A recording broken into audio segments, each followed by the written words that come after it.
Smartphone আসছে smart বানাইতে, যেই ফোনের মধ্যে কোরআন নাই সে আনস্মার্ট, ঠিক কিনা?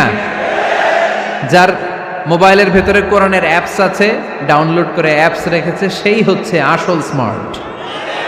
He is the real hero, he is the real smart.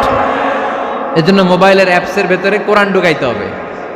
শরীয়তপুরের ছেলেরা খুব সহজ, অ্যান্ড্রয়েড স্যাট ইউজ করলে প্লে স্টোরে যাও, যে তুমি বাংলা কোরআন লিখে চলে আসবে। আইফোন যদি ইউজ করো অ্যাপ স্টোরে যাও, ওখানে যে বাংলা কোরআন লিখে চলে আসবে। সহজ। এত সহজ হওয়ার পরেও আল্লাহ কি বললেন আমরা যদি না শিখি, না জানি, আল্লাহ কি ক্ষমা করবে? যা বলার সব আল্লাহ বলে দিয়েছে এই কোরআন। এই কোরআনে শুরু হয়েছে বিসমিল্লাহির রহমানির রহিম দিয়ে, মানে বা দিয়ে। কি দিয়ে? চিল্লায় বলেন না, কি দিয়ে? বা দিয়ে।